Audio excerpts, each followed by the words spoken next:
பாட்டி நீ இப்படி உட்காந்துருக்கிறத பார்க்குறப்ப கேவலமா இருக்கு.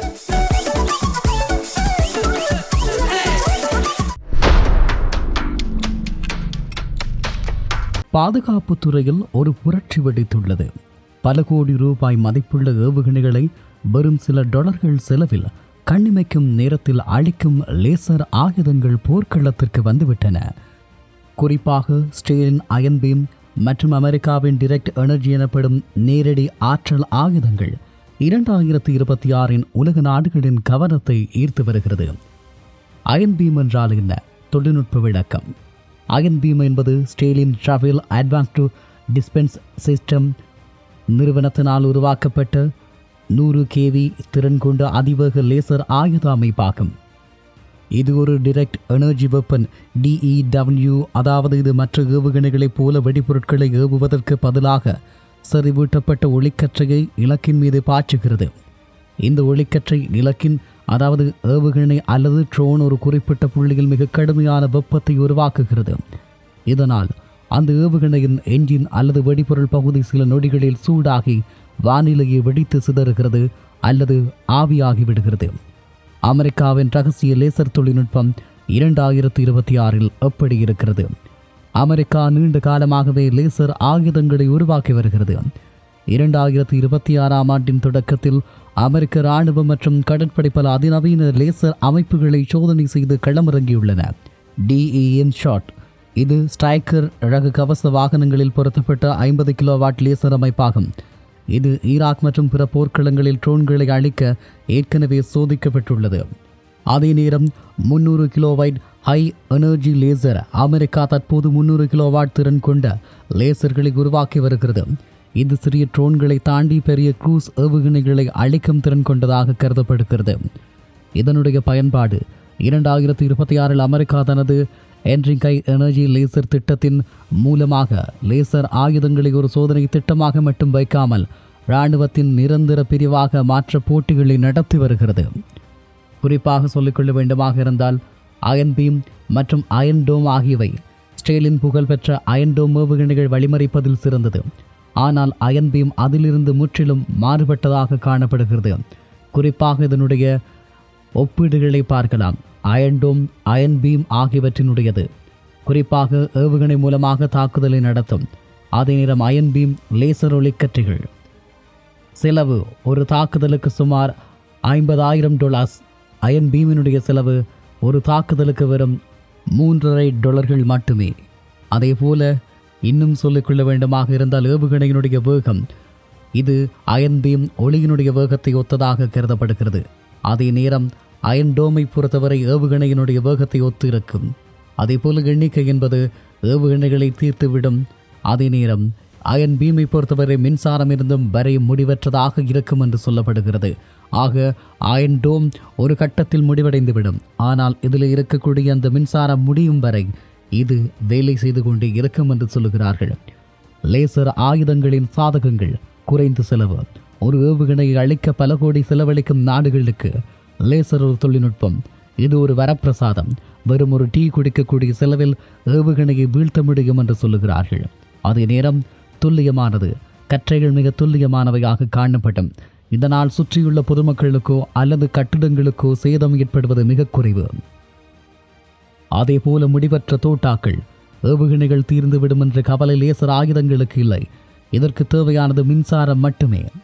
அதே நேரம் சில சவால்களும் இல்லாமல் இல்லை. 2026 இன்னும் சில சவால்கள் நீடிக்கிறது. மேகமூட்டம், மழை, புகைமூட்டம், பனிமூட்டம் இருந்தால் லேசர் கற்றைகளுடைய வீரியம் குறையும். அதே நேரம் ஏவுகணைகளை அழிக்க மிக அதிக மின்சாரம் தேவைப்படுகிறது. இதனை ஒரு வாகனத்தில் கொண்டு செல்வது சவாலான விடயமாகும். அதே நேரம் குளிர்விக்கும் முறை. லேசரை தொடர்ந்து பயன்படுத்தும் போது ஏற்படும் வெப்பத்தை தணிக்க பெரிய குளிரூட்டும் அமைப்புகளும் தேவை. இந்த நிலையில் 2026 களமிறங்கியதாம். 2025 டிசம்பரில் ஸ்டேல் தனது முதல் அடுக்கு இராணுவத்திடம் ஒப்படைத்தது. 2026 ஆண்டு மார்ச் மாத நிலவரப்படி அயன் பீம் அதிகாரபூர்வமாக போர்க்கள பயன்பாட்டுக்கு தயாராகிவிட்டது. குறிப்பாக ஹிஸ்புல்லா மற்றும் ஈரான் போன்ற நாடுகளின் ட்ரோன் அச்சுறுத்தல்களை சமாளிக்க இது அயன் டோமுடன் இணைந்து செயற்படுகிறது.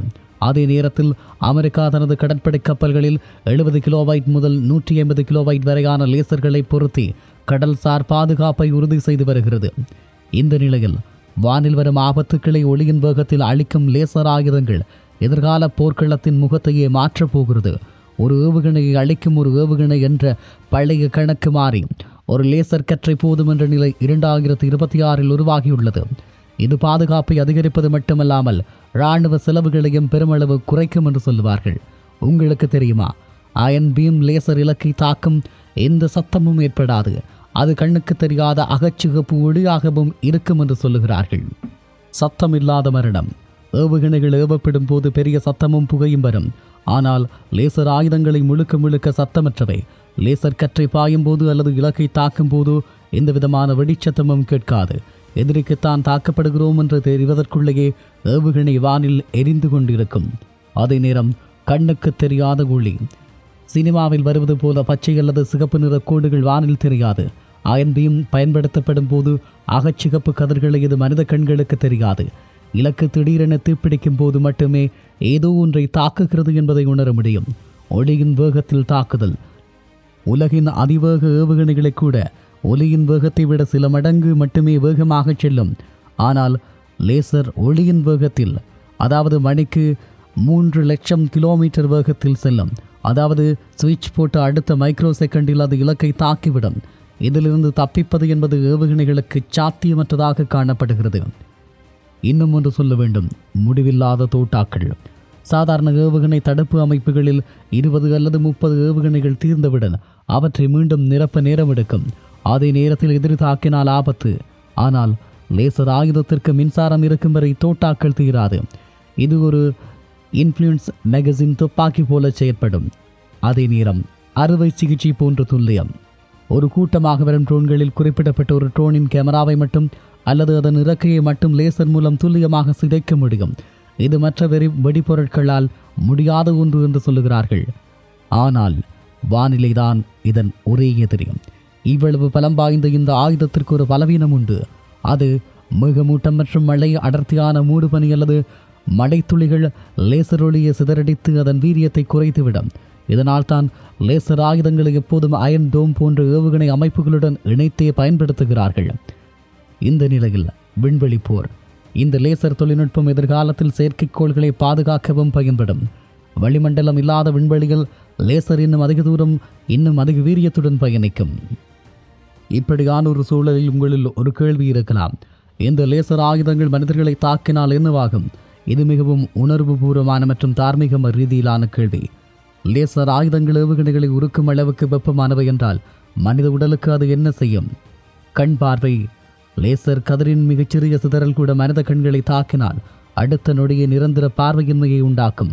இதனால் தான் 1995 ஐநா சபை பில்டிங் லேசர் வெப்பன்ஸ் எனப்படும் மனிதர்களை குருடாக்கும் லேசர் ஆயுதங்களை தடை விதித்தது. அதே நேரம் வெப்பக்காயம். ஒரு ஏவுகணையின் உலோகத்தை ஆவியாக்கும் அயன் பீம் போன்ற சக்தி வாய்ந்த லேசர் மனித உடலை தாக்கினால் அது தோலை சுட்டு பொசுக்கிவிடும். உளவியல் அச்சம். லேசர் எப்போது வரும், எங்கிருந்து வரும் என்று தெரியாது. சத்தம் மற்றும் ஒளி கிடையாது என்பதால் இது எதிரி நாட்டு வீரர்களிடையே ஒரு மிகப்பெரிய மனரீதியான பயத்தை உண்டு பண்ணும். Thermus Bloom. லேசரின் விசித்திரமான சிக்கல். லேசர் ஆயுதம் பார்ப்பதற்கு சுலபமாக தெரிந்தாலும் அறிவியல் ரீதியாக ஒரு பெரிய சவால் உள்ளது. அதுதான் தெர்மல் ப்ளூம். என்ன நடக்கும்? லேசர் கற்றை காற்றில் பயணிக்கும் போது காற்றில் உள்ள துகள்களையும் வாயுக்களையும் சூடாக்குகிறது. விளைவு, சூடான காற்று ஒரு லென்ஸ் போல செயற்பட்டு லேசர் கற்றையை ஒரே நேர்கோட்டில் செல்ல விடாமல் நாலாபுரமும் சிதறவிடப்படும். 2026 அமெரிக்கா மற்றும் ஆஸ்திரேலிய விஞ்ஞானிகள் இதற்கு அடெப் ஆப்ஷன் என்ற முறையை பயன்படுத்துகிறார்கள். அதாவது லேசர் கற்றை சூடாகுவதற்கு முன்பே மைக்ரோ நொடிகளில் லேசரின் வடிவத்தை மாற்றி இலக்கை துல்லியமாக தாக்கும்படி செய்கிறார்கள் என்பதும் குறிப்பிட்டு சொல்ல வேண்டிய ஒரு முக்கியமான விடயமாகும்.